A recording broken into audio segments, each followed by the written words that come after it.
I've been following you, by the Oh, way. is it? Just this is not a Just random an call. FYI. Okay. And I Okay. saw on your YouTube. I know you guys Wow, are no you longer even there. went like I've on our done your YouTube. sit-ins. No. Yeah. Wow. In 5, 4, 3, 2, 1, and we are live. Welcome to Voices of the Fraternity with myself, Manda, and it's a new month. We're in October. It's the 5th of October, and a new month always means a new series, but you would have known in the previous series we were dealing with entrepreneurs and covering their journeys, their learnings, their highs and lows, and I hope you've enjoyed it.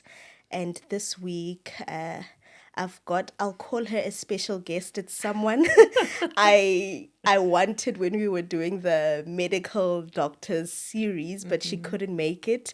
And such a faithful person. I got back to you. Who was able to get back to me and say, girl, I think you sent me a DM, because I deleted the DM on IG Oh, and is reached it? out Yes. and reached out on LinkedIn. Oh, yes. Because I'm also like, sorry guys, I'm here with Dr. Mela Mulaudzi. Yay. Thank Yeah. you for having me. I'm happy to be here. Thank you. Thank you. Yeah. So what happened is that I sent you a DM and I recently got back onto Instagram, but via business account. I don't have a personal account. Oh, I see. So now I'm like, how do I know when someone has actually received a Yes. DM? Does it show seen, or are there other people who... So I messaged you there, and then it took time, and then I was like, let me try message her on LinkedIn. And I think what stood out with you is that you were able to come back, because I deleted the IG DM and went on LinkedIn. And you're like, girl, I think you sent me a DM on Instagram. but you were busy, and so I was like, what a nice girl. It's scary to approach people that you have no foundation, at all. So when you got back to me and still said you'd still be willing to come on the platform, I really appreciate it and don't take it lightly or for granted. Thank you so much for having me. I'm really excited to be here. I am too. Yeah. Let's start with an icebreaker. Okay. I give you a word. All right. You sing a song that has that No! word. Yes. Oh my gosh. I can't sing to save my life. I'll help you. Oh, we'll no. sing together. Okay. It will be a karaoke of some sort. Let's do it. So I pick up from not last episode. The word I'll give you is holy. The first song that comes to mind is Holy. Are you Lord God Almighty? Yes. Worthy is the Lamb. Yes. See. Thank you. That was an easy one. And second word, I also think of the words on the spot. Okay. So we've done holy. Let's do love. Baby, it's you. You're the one I love. you're the one I need. You're the only one I see. Oh, come on, baby, it's you. Yes. I used to imagine myself like one day I'm going to be pregnant. I'm going to be singing the song. Because, in the video she's pregnant. Yeah. And did you when you felt pregnant? No, I actually didn't. I actually didn't. No. Okay. Yeah. So like I mentioned before we started recording, I was doing, or even in the beginning of the recording, we were doing entrepreneurs. And I'd like to just use that to segue into this month's series, where I know you have had a business. And I'd like to... can you tell us more about this business and where you are at? Okay, cool. Where it's at right now. So I had a jewelry line, an online jewelry store that I started about 4 or 5 years ago. And then I ran it for about 4 years. It was a faith-based Christian store.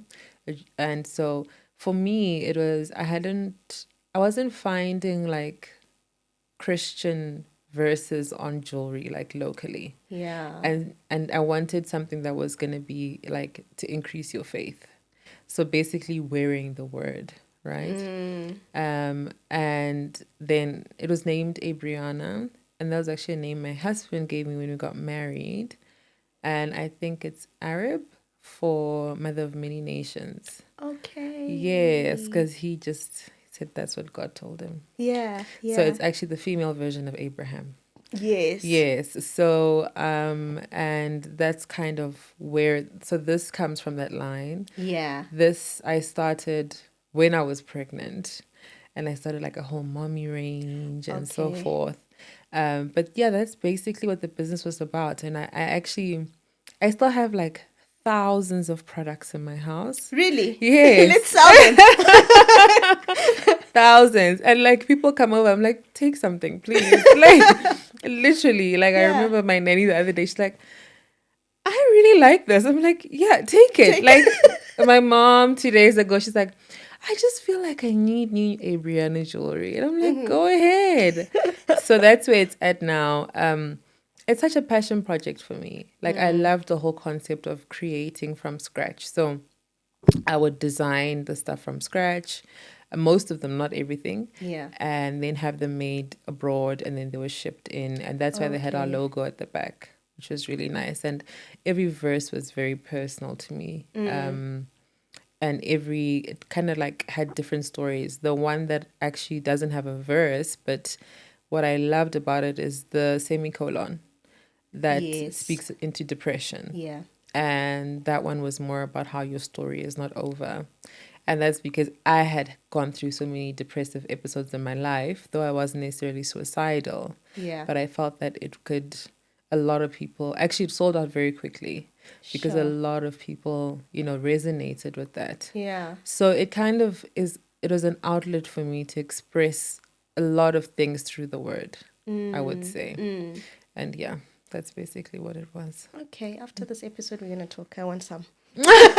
Definitely. Definitely. So let's talk about Mela. What's your full name? Matamela. And what does that mean for those that would not know? To be honest with you, I don't think anybody knows what Matamela means. See? Yes. I've asked my parents, I've asked my aunts. I actually even had to Google it the one time. Yeah. And Copilot told me something. I was like, maybe. But I grew up being told it meant very quiet. And I could believe that because I was a very quiet child growing up. Yeah. And did it come from like your grandmother or your aunt? It's one of those passed down names. Yes, I think it's Yes. my great grandmother on my paternal side, if I'm not mistaken. And where did you grow up? What was your upbringing like, in a sense of who was in the house? Where were you geographically? Yeah. So I grew up in Limpopo until I was about 3, with my grandmother and my older brother. My parents were, I think, already going through a divorce at the time. Okay. And my mom was busy with her master's at UP. And so she left us with my mom. When my grandmother passed away, we moved to Joburg, the West, when I was about 4, 5. And then that's where that's where I was my whole life. I did my primary school and my high school in Joburg. And it was just me, my mom, and my brother, because then my parents were divorced. Yeah, yeah. And we have a group, we call ourselves the Three Musketeers. It's been like that ever since. Literally, yeah. And what's your favorite childhood memory? Well, that's a tricky one. My favorite childhood memory, I would say, I think it's riding bicycles with my brother, Yeah. or probably playing PlayStation with all his friends on the holidays. I was, I don't want to say a loner, but I was bullied a lot from primary school the whole way to high school. Yeah.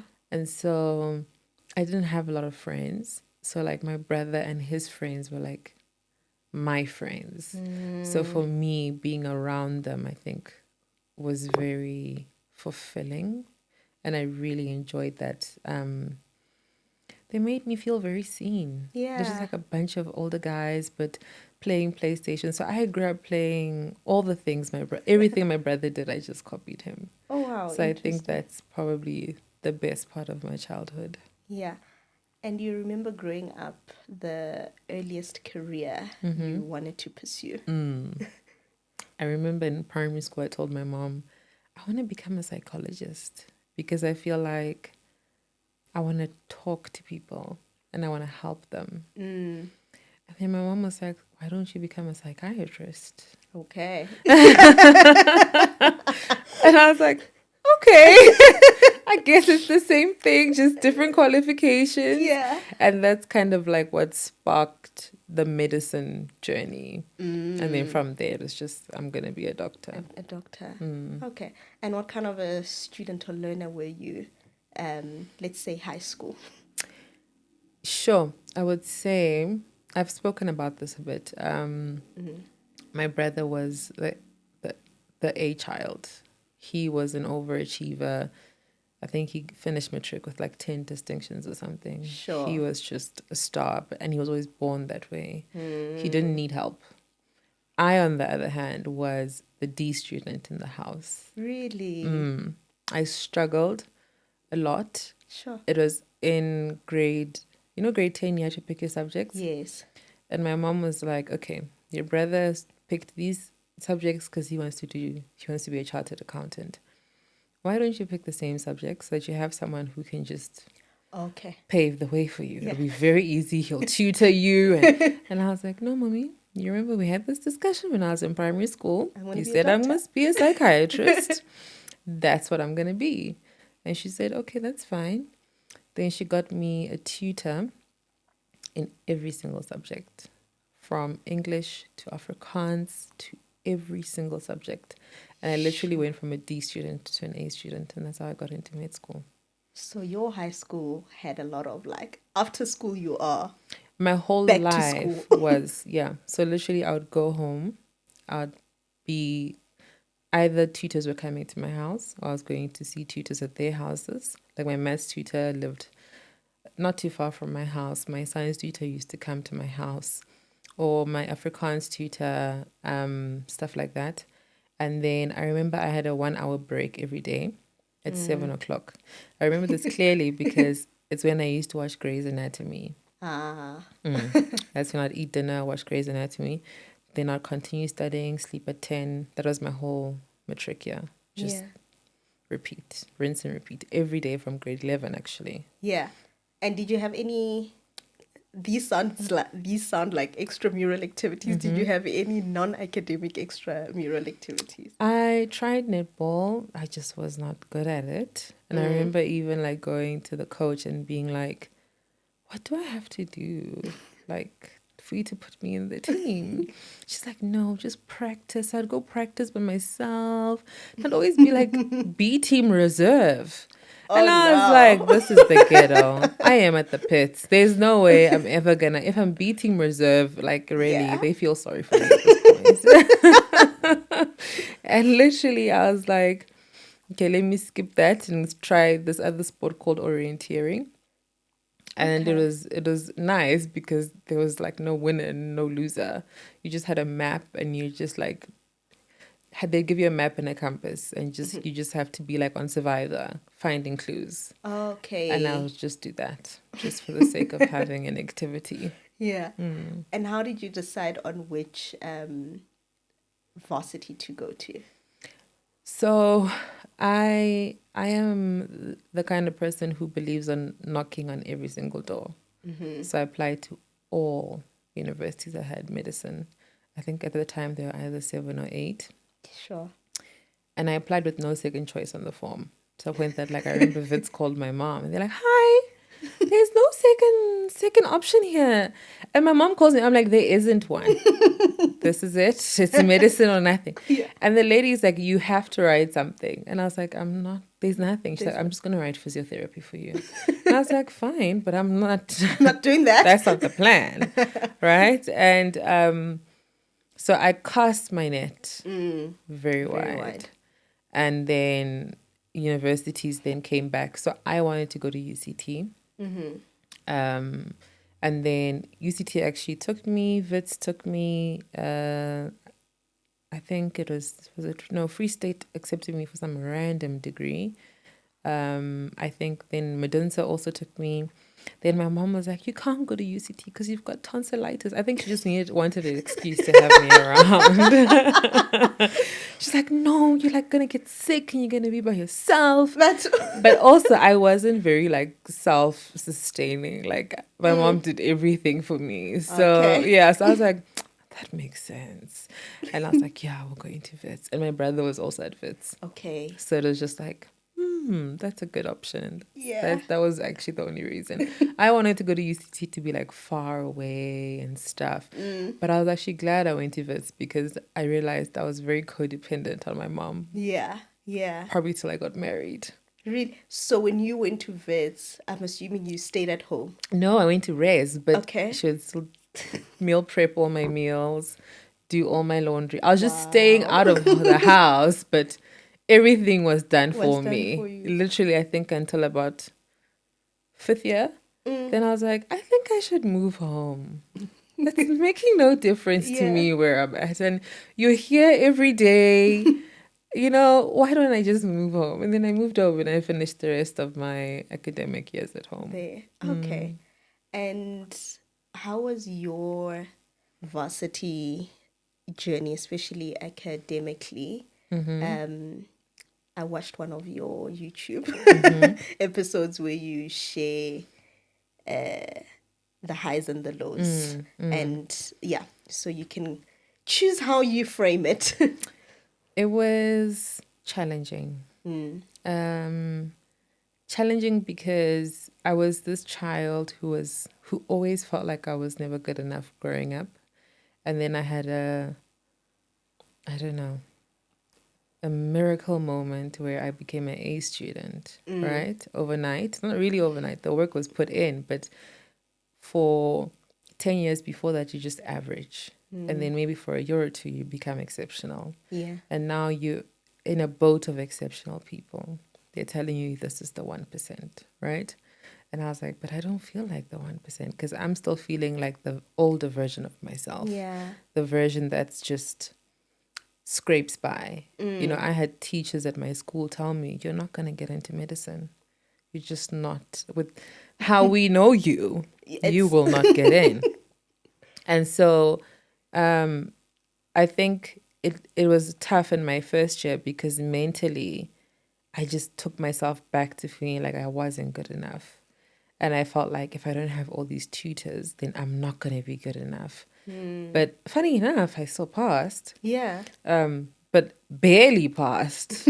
Like literally scraped through first year. Yeah. And then second year, I think I just self-sabotaged. It was a continuation of having no belief in myself. I remember one of our lecturers, when I had to repeat the year, because my marks were so bad, but they were like, you're going to have to repeat the year. And I was like, okay. And like I couldn't understand, like, was the work hard or was I just not putting in the effort? And to be honest with you, I think I just wasn't putting in the effort. Yeah. When I was repeating the year, I think I wasn't repeating all the subjects. I can't remember. I think I was repeating 3. And the one subject, I think it is anatomy, I was still doing so badly in. And one of my lecturers said to me, Mela, do you want this? Like, do you actually want to be here? Sure. And I was like, I'm actually not sure. And that's when I had to answer that question for myself. She's like, because you act like someone who doesn't want to be here. And then I realized like I was actually self-sabotaging myself. And she said, if you want to be here, you have to put on your big girl panties and you have to work. Yeah. And I think that just changed everything. Yeah. Because then after that, it was just smooth sailing. Like I just became second year passed, third year, fourth year, fifth year. Fifth year, then I had other issues, when I was like, I went to the faculty and I was like, I don't want to be here anymore. Like, I want to become a missionary. And my brother's like, what? What is going on? We were fine. We were doing fine. You were cruising. Yeah. And I was like,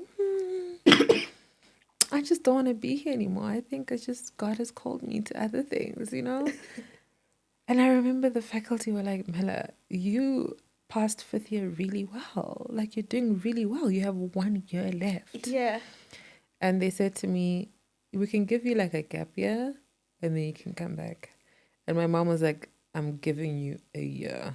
Okay. You can take a year off, figure yourself out, and then come back. And that's exactly what I did. Sure. I came back and I finished with a B, which is good. But that's why I'm like, it had ebbs and flows. Yeah. And I think it's because I just nothing resonated with me in medicine when I was doing it, to be honest with you. It's only in my fifth year when I was doing my public health rotation that I actually failed and I had to repeat just the rotation. I was like, this is what I want to do. And it was like the more non-clinical side of medicine. That was the only exposure we had.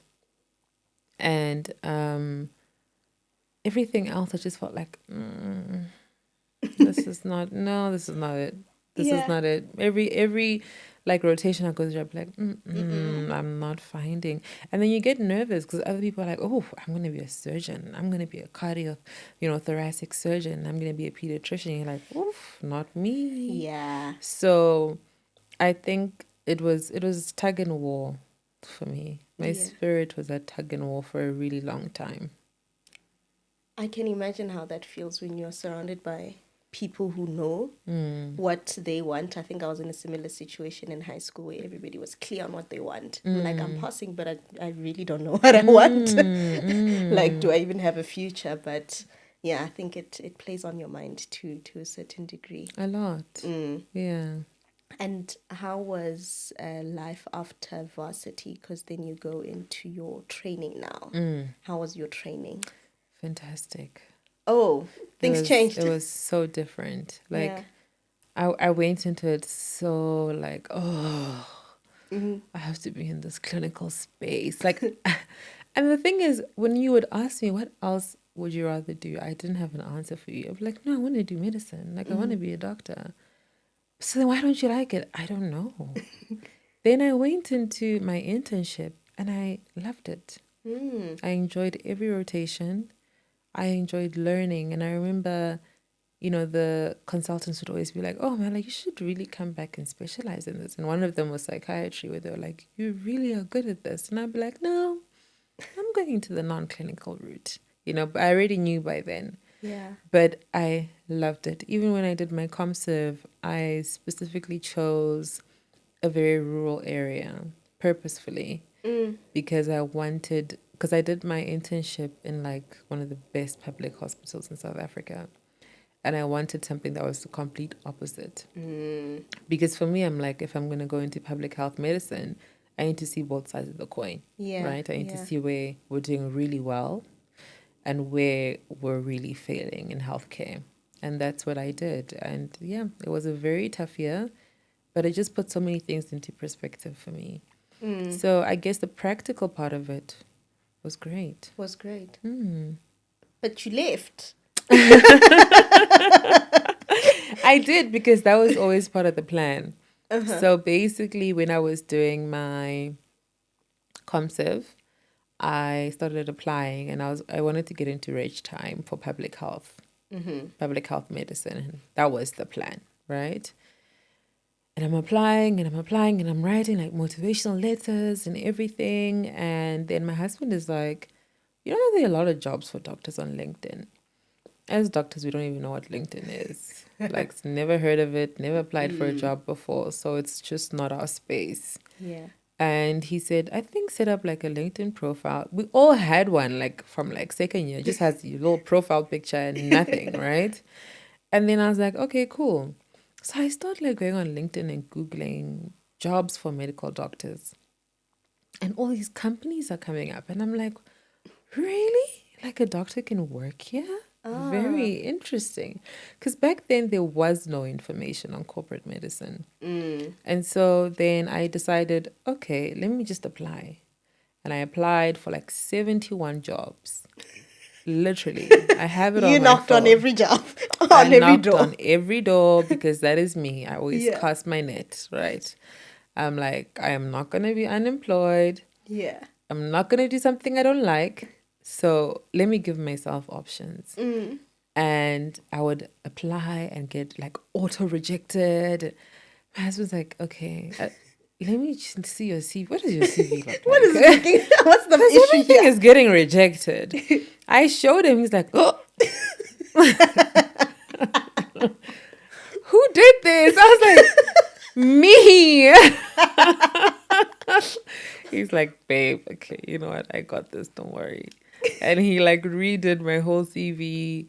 Then I started getting interviews. What were the key distinctions between the CVs? What is it that made So you stand out, you think? initially, I think as doctors, we think we just need to write a lot of information. Okay. Like, oof. And when my husband did it, he like taught me that like international like CV formats that actually you can follow. And they even like tools online where they even help you with writing your CVs. And some people go as far as to hiring people to write their CVs for them, Yeah. right?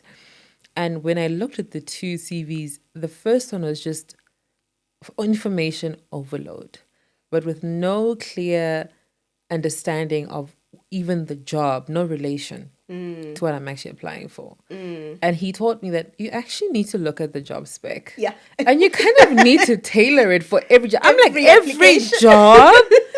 When am I gonna finish? So he took over because I was like, babe, there's no way I'm gonna tailor. And he's like, it's not hard. Yeah. But for me, I'm like, so every job spec, I need to read it and then like tailor my CV for. He's like, yes.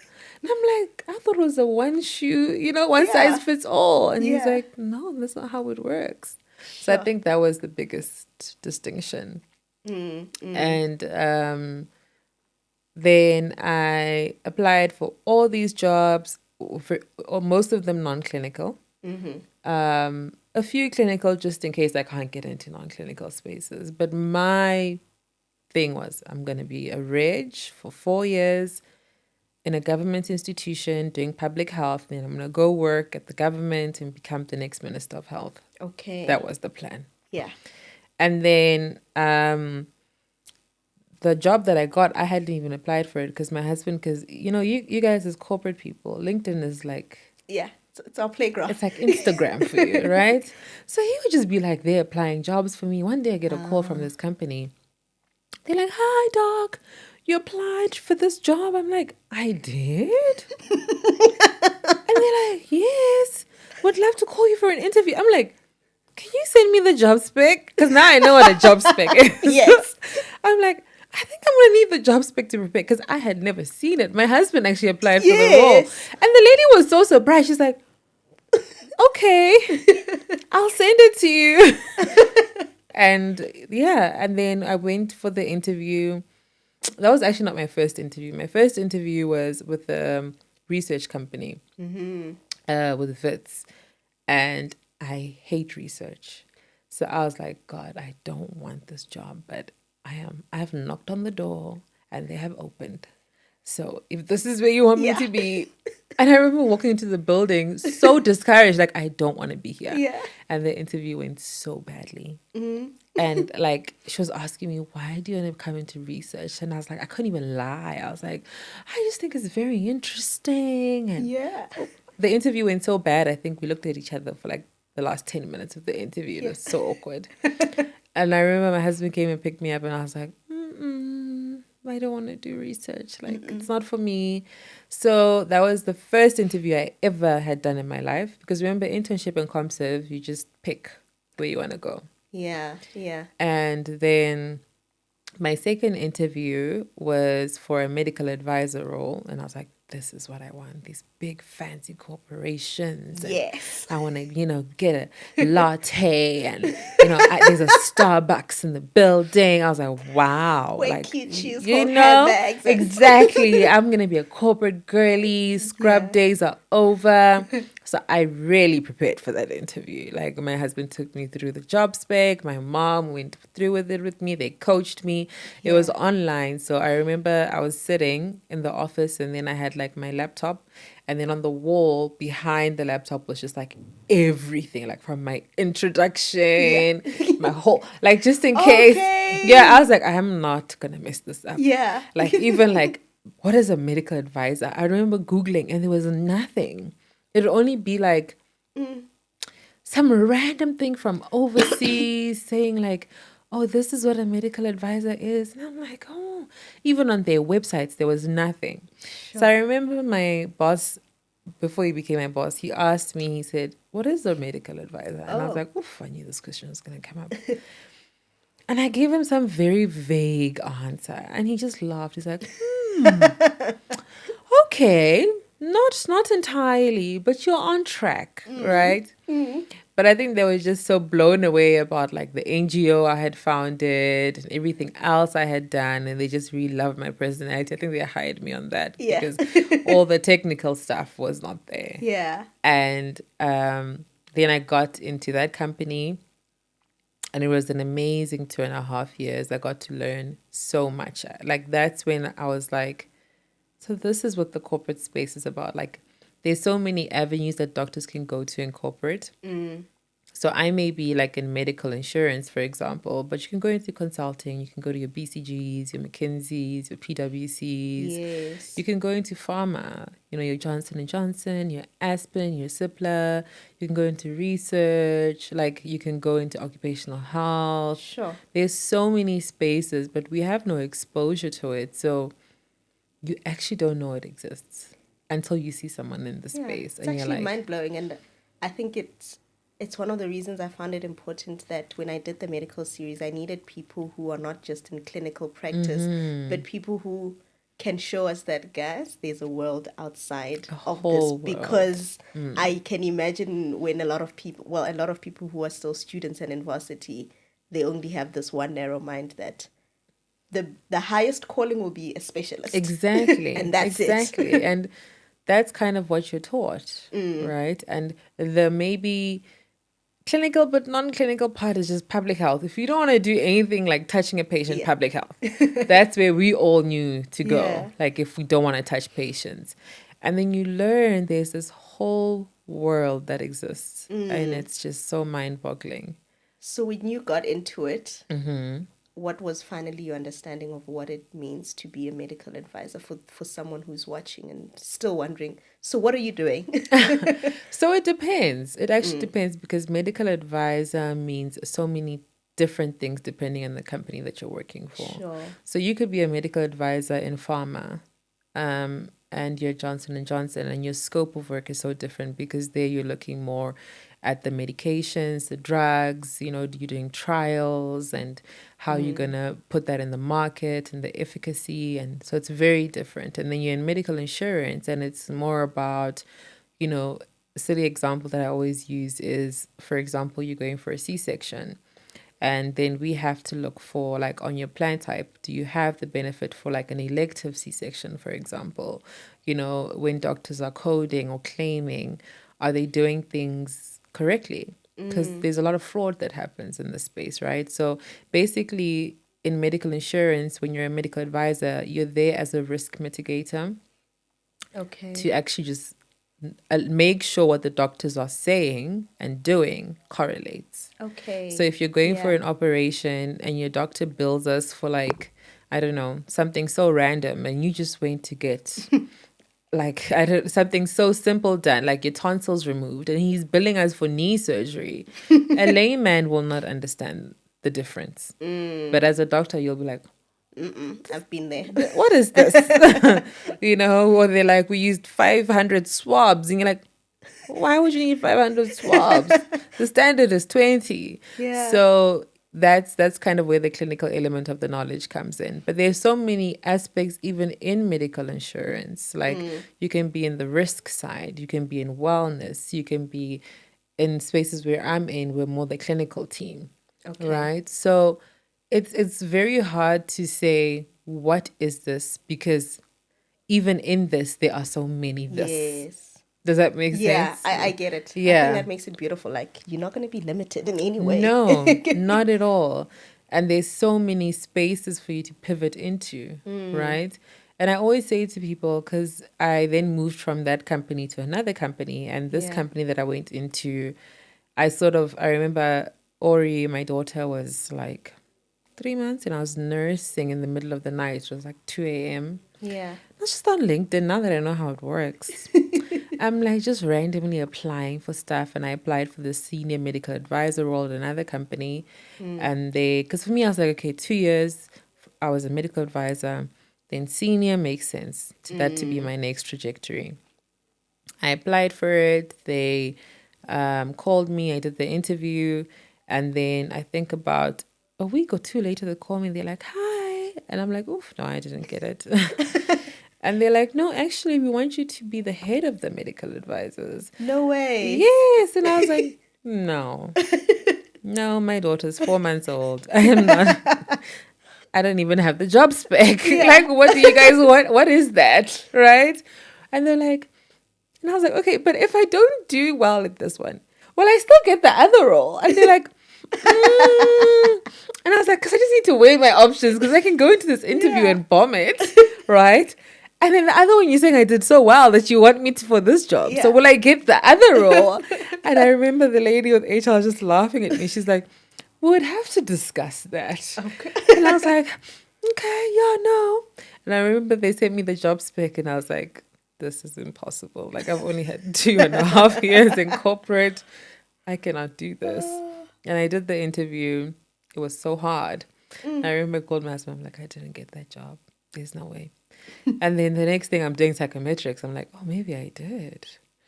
And the next thing I'm doing my final interview. I'm like, oh, okay. Maybe they do like me. Maybe, Yeah. And then I literally did my final interview, and they called me like 2 hours later to give me an offer. Oh.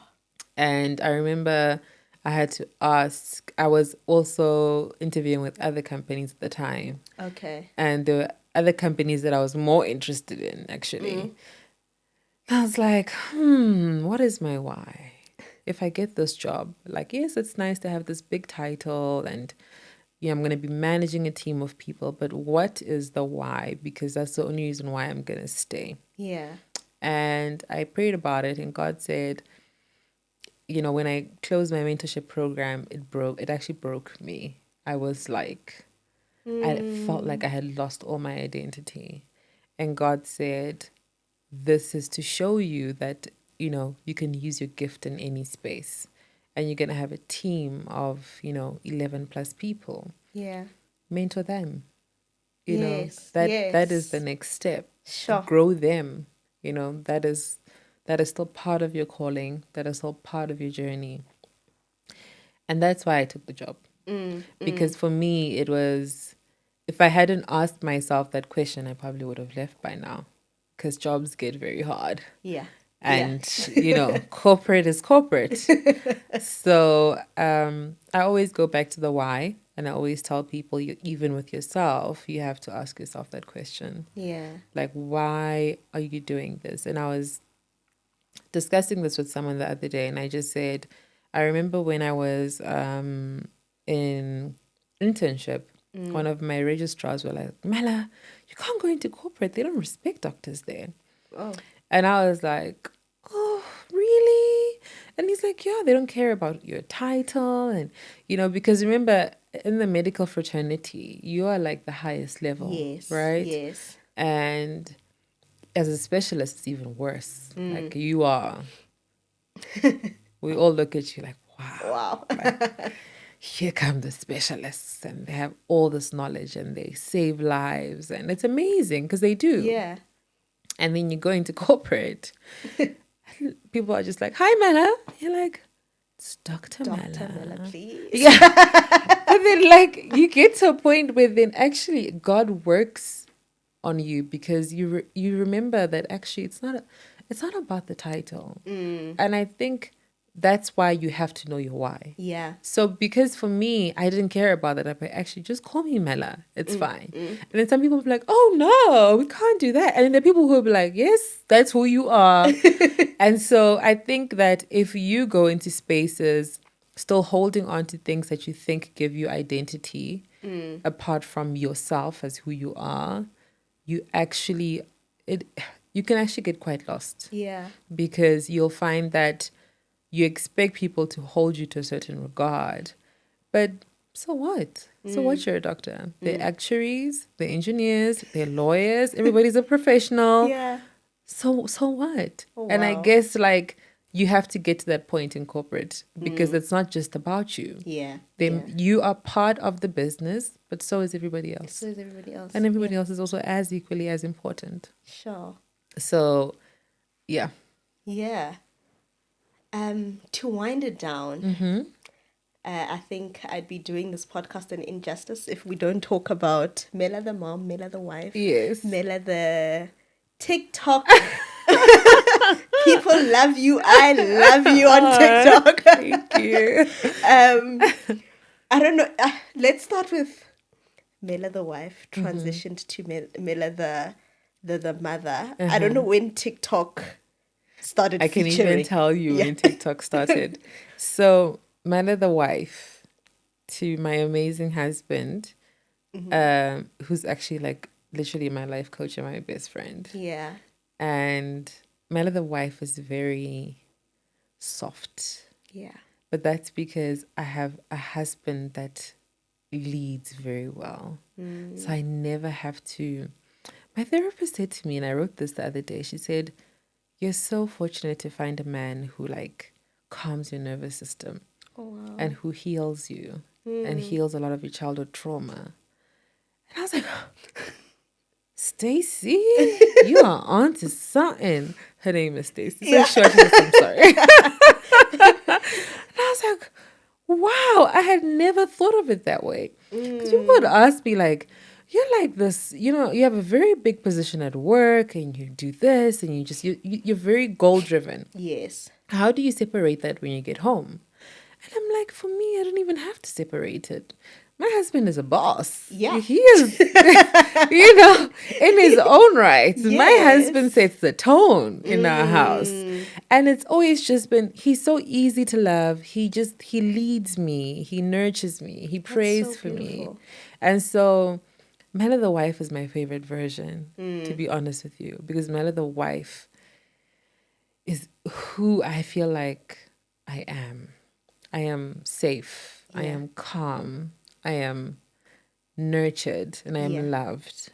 And I love that part of me so much. Like at work, sometimes I have to be aggressive and I have to be like stern and I have to fight principalities every day. Yeah. But at home, I don't, right? So And it's coming through here. oh, really? Like you are such a calm person. I am. like, oh, it's beautiful. You've got the most beautiful aura. Oh, thank you. Yeah. So when I'm in safe spaces, I think I'm myself, and myself is just naturally a very mellow person. Yeah. And then Mela the mom, sorry. That is, I think, like an extension of me that I never thought I'd be capable of, because like when my husband said he wants a child, I said, sir, give me 3 more years. I am not ready. Yeah. And he was like, because he felt like he was ready to have kids. And I remember saying, okay, fine. If we have kids, God, I really need them to be boys. Okay. Because I just felt like I wouldn't know how to mom a girl. Because I didn't have girlfriends growing up. Yes. I wasn't a girl's girl. Yes. So I was like, my poor daughter. She's going to have like the most robotic mom in the universe, right? And then she came along and I just became softer. Wow. And like this nurturing side of me came out. Now I'm like, God, I only want girls. I don't want no boy in my house. Girls. Like, I'm a girl's girl now. Like, she's teaching me that. Yeah. And I think it's so beautiful because God gives you what you need. But I remember praying for every little thing about her. Sure. Everything. Because I was bullied growing up about silly stuff like, you're too tall. Oh, sorry. You're too tall. Or you're too dark. Like there was always something wrong with me. Yeah. And I remember praying, I was like, God, okay, I don't want it to be like this. And my mom would be like, this is a lot. Like, what if she turns out to be the opposite of everything you prayed for? But God then gave me everything I prayed for. Yeah. And I was just like, well, God did.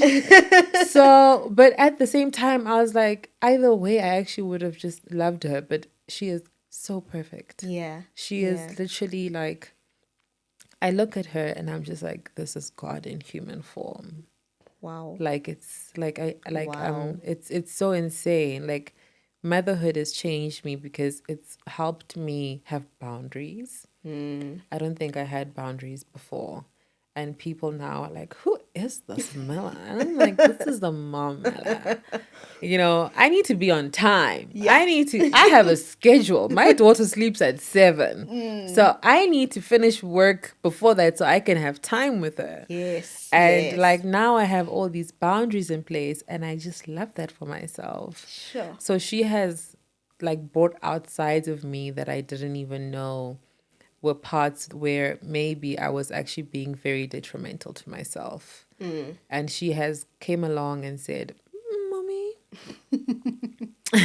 we don't accept this in this house. And she's just like this ball of energy. I had postpartum depression after I gave birth.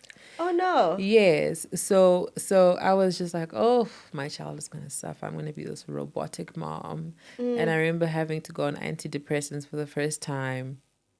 And I remember just always looking at her. And I could always tell she had like a big personality, like from when she was small. Yeah. But I actually didn't know how big my daughter's personality is until now. And now I look at her, she's like so opposite from me and her dad. She's like this happy, loud, energetic baby. Yeah. I'm like, where did you come from? But like, I love it because like God meets you at your point of need and he gives you that and more. And for me, it's so that's why like when I look at her, I just see God. Yeah. I see perfection in every way to the point that I'm like, I need a second one just like her. And my husband's like, oh, you're putting too much pressure on the second child now. Because I'm like, why aren't you like your older sister? Yes. She's like so perfect to me. Like, yeah. And it's so beautiful that I find her so perfect. Yeah, you know, because I don't know. I'm obsessed with my daughter. Obsessed. Like, yeah. Everything, like, I think my life revolves around her now. Like, and she just grounds me. And I actually, you know, when people are like, you know, you're actually going to change when you become a parent. And I thought like, no, there's no way. Yeah. Like, no, you're not. And they're like, no, my mom would always say, you'll see when you have kids. And I believe it now. It's like, it's a part of you living outside your body. Wow. And you're literally like, you care so much about that thing more than yourself, to the point that it's like her well-being is probably the most important thing to my husband and I. Yeah. So I love being Mela the mom. Yeah. I love being Mela the wife. What is the other one? Mela the TikToker. Oh! What are the good and the bad? Oh!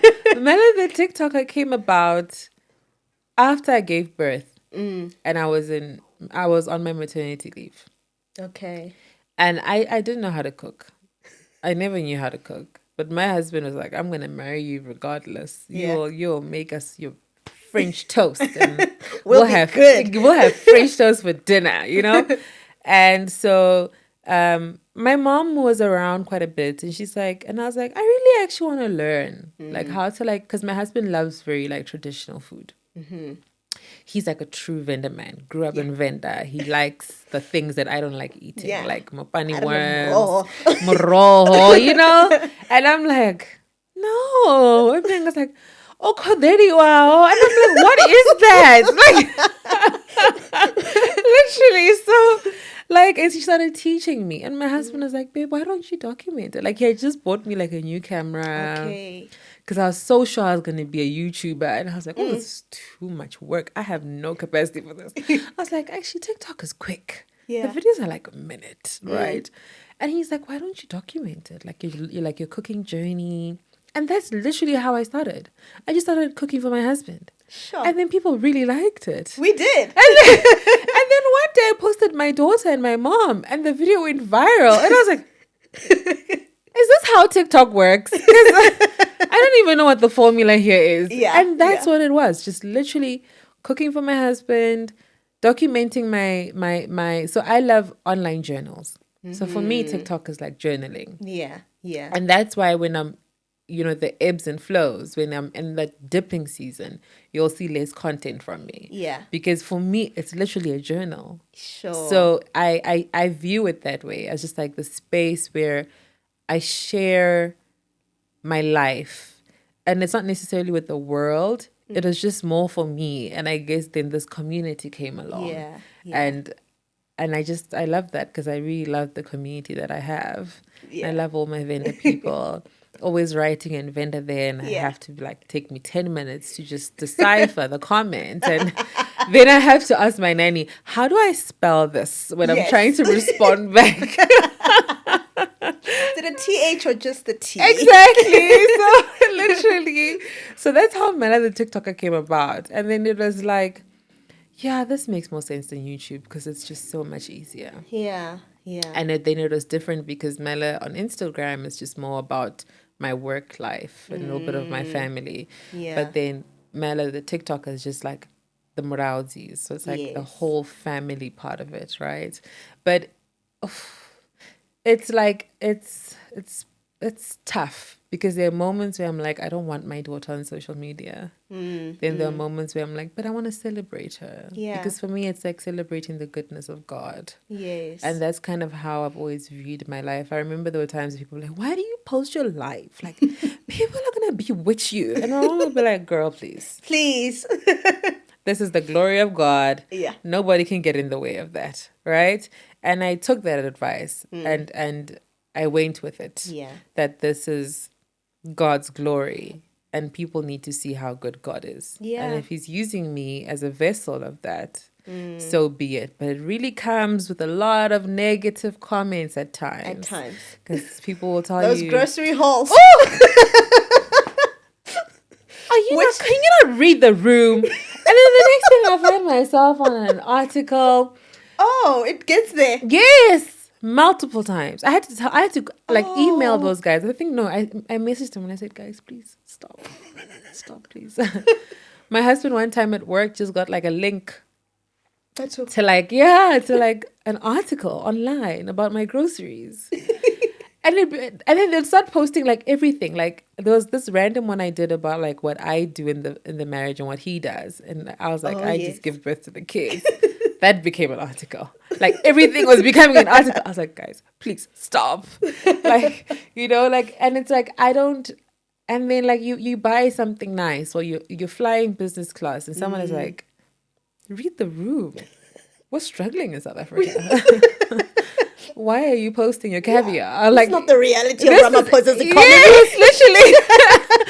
And then like I feel so bad. And I'm like, I'm not gonna do any unboxings. And then you don't do an unboxing. Someone's like, your bag is fake because you did not do an unboxing. So it's like you can't win. Like you can't win. Like I remember telling my friend, I'm like, friend, I'm not doing unboxings because I can't read the room. And then I didn't do an unboxing. People are like, her bags are fake because she's not doing unboxings. She's not showing us when she's on Diamond Walk. And I'm like, well, I buy mine overseas, but it's fine.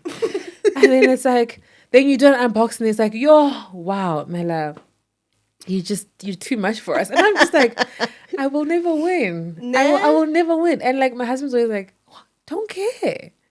This is your online journey. This is like a journal, right? Do what brings you joy. Yeah. And you being authentic to who you are. Right. It's tough with those grocery hauls. When you write the price, it becomes an article. to the point that I stopped posting the prices. Then people are like, I don't like that you took the feedback and now you don't post the prices. And it's like, you're not true to who you are anymore. I was like, guys, what do you want from me? Like, should I give prices? Should I not? Yeah. Guys, comment. Yes, you want prices? Do you not want prices? That's what happened. And then I put the prices back and people were like, yeah, don't listen to those haters. So I think it's a journey of just learning not to care. I just don't like it when it seeps into work. I have a lot of people at work who know me from social media. And then I guess they are very receptive. But people were like, oh, Mela, your groceries last week were 12,000. And I'm like, oof. What are they paying you? They're not paying us. And I'm like, this is my husband's money. This is not my money. Oh my word. So I guess it's just, but I think being authentic to yourself is probably what the version of me I prefer. Yeah. And that's just me just posting my life, to be honest with you, without thinking about it. When I have to think about it, then it exhausts me. Yeah. And then I stop. Yeah.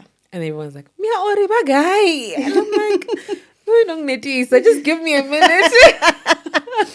So, yeah. Don't overthink it. Please continue posting. Thank you. We love you. Oh, thank you. Genuinely. Oh, thank you. And I think there are more lovers than there are haters. It's just that hate Probably. always... It's louder. Yeah, it's louder. That's actually very true. I think when people post those comments and they inbox me and then you're writing an article about like in Ramaphosa's economy and she's doing this and you're like, oof, wow, it's not who I am. So I never want to be seen that way, because for me it's just genuinely for fun, right? Yeah. And I always say, like, American TikTokers do this all the time. That's where grocery hauls come from. Yeah. And I love watching those. And my husband always say, post what you enjoy. Yeah. Also, nobody's checking Becca Bloom. And her life is next level. Yeah. You know? Yeah. So it's just like, I guess it's the world we live in. It's the country we live in. And like you said, the negative voices are always louder. Yeah. And it's just about me continuing to be authentic to myself. Yeah. No, for real. Listen, we could talk beyond the hour we have been allocated. But no, thank you so, so much. Like I said in the beginning, I don't take this lightly. Neither do I take it for granted. Aww. You being on this platform, and you've made me a happy little girl inside. I'm jumping. I'm jumping. Yeah. Thank you so much for having me. Thank you. You're a safe space. I really enjoyed it. The hour just flew by. Yeah. So that means it was fantastic.